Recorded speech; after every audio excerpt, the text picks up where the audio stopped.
আসসালামু আলাইকুম বন্ধুরা, হেসেল ঘরের আজকের রেসিপি দেখার জন্য আপনাদের সবাইকে আমন্ত্রণ জানাচ্ছি। এই সিজনে বাজারে প্রচুর আমড়া পাওয়া যায়, তো আজকে আমি আপনাদেরকে আমড়া দিয়ে একটি ভিন্নধর্মী ডালের রেসিপি করে দেখাবো। আশা করছি পুরোটা সময় আপনারা আমার সাথে থাকবেন।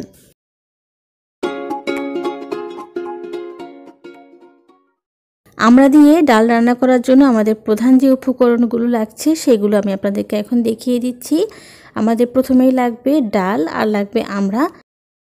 আমি এখানে মসুরের ডাল নিয়েছি হাফ কাপ। প্রথমে আমি ডালটাকে ভালোভাবে ধুয়ে নেব এবং এরপরে আমি ডালটাকে আধা ঘন্টার জন্য পানিতে ভিজিয়ে রাখব। এরপর আমাদের লাগছে আমড়া। আমি এখানে মাঝারি আকারে 3টি আমড়া নিয়েছি। এখন আমি আমড়াগুলোর খোসা ছাড়িয়ে নিব। ফিরে আসলাম আধ ঘন্টা পর। আধ ঘন্টা পরে আমি ভিজিয়ে রাখা ডালটাকে ভালোভাবে ধুয়ে নিয়েছি। আর এই সময়ের মধ্যে আমি আমড়াগুলোর খোসাও ছাড়িয়ে নিয়েছি। খোসা ছাড়ানোর পরে আমি আমড়াগুলোর গায়ে এভাবে দাগ কেটে নিয়েছি বা চিড়ে নিয়েছি। এতে করে ডালের মধ্যে যে মশলাটা দেয়া হবে সেটি আমড়ার মধ্যে ভালোভাবে ঢুকবে আর আমড়াটাও খেতে ভালো লাগবে।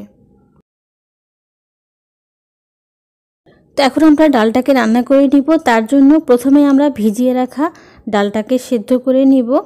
তো আমি চুলায় একটি হাঁড়ি বসিয়ে তার মধ্যে ভিজিয়ে রাখা ডালটা দিয়ে 2 কাপ পরিমাণ পানি দিয়ে দিচ্ছি। হলুদ দিয়ে দিচ্ছি হাফ চা চামচ।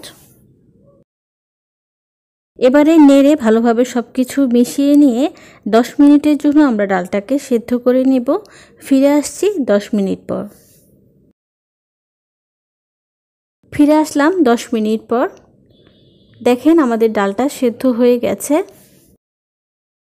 এখন আমি এর মধ্যে আমড়াগুলো দিয়ে দিচ্ছি। আবারও নেড়ে সব কিছু ভালোভাবে মিশিয়ে নিব।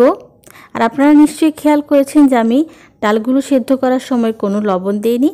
তো এখন আমি এর মধ্যে স্বাদ মতো লবণ দিয়ে ডাল ও আমড়াটাকে আরও ভালোভাবে সিদ্ধ করে নিচ্ছি। ফিরে আসলাম 10 থেকে 15 মিনিট পর। দেখেন ডালটা একেবারে ঘন হয়ে গেছে আর আমড়াগুলো প্রায় সেদ্ধ হয়ে গেছে, কোনো সন্দেহ নেই। তো এখন এর মধ্যে আমি আরও হাফ কাপ পরিমাণ আগে থেকে সেদ্ধ করে রাখা ছোলার ডাল দিয়ে দিচ্ছি। আপনারা চাইলে ছোলার ডালের পরিবর্তে শুধুমাত্র মসুরের ডাল দিয়েও আপনারা এই ডালটাকে রান্না করতে পারেন।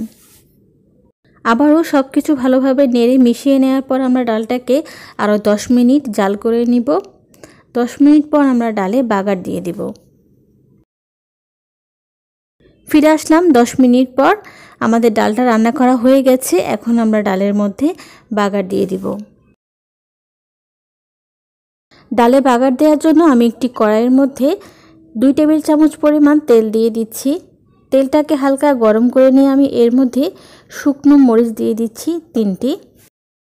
নেড়েচেড়ে তেলের মধ্যে শুকনো মরিচগুলোকে কিছুক্ষণ ভেজে নেওয়ার পর আমরা এর মধ্যে দিয়ে দিচ্ছি জিরা আর কিছু শুকনো মরিচের বিচি দিয়ে দিয়েছি। আজকে আমরা জিরা ফোড়ন দিয়ে ডালটা রান্না করব, তাই আমি এখানে 5 ফোড়ন ব্যবহার করলাম না।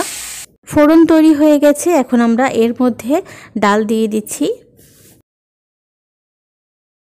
সামান্য ধনেপাতা কুচি দিয়ে নেড়ে ডালটাকে কিছুক্ষণের জন্য চুলায় রেখে দিব এবং বলক আসলে আমরা ডালটাকে চুলা থেকে নামিয়ে নিব।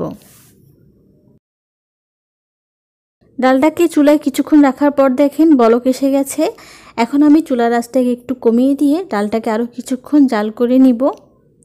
এরপরে আমরা ডালটাকে চুলা থেকে নামিয়ে নিব। এই যে দেখুন আমাদের আমড়ার ডালটা পরিবেশনের জন্য একেবারে তৈরি হয়ে গিয়েছে। এখন আমি আপনাদেরকে ডালটা একটু ডেকোরেশন করে দেখিয়ে দিচ্ছি। ডালের কালারটা এত সুন্দর এসেছে যে আর বাড়তি করে ডেকোরেশন করার কোনো প্রয়োজন নেই।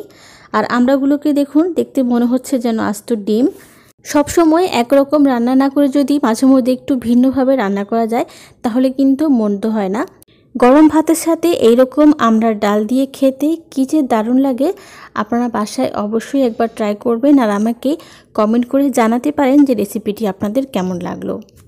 আমি কিন্তু সবসময় আপনাদের কমেন্টের জন্য অপেক্ষা করি আর যতটা সম্ভব রিপ্লাই দেওয়ারও চেষ্টা করি। আশা করছি আমার আজকের রেসিপিটি আপনাদের ভালো লেগেছে।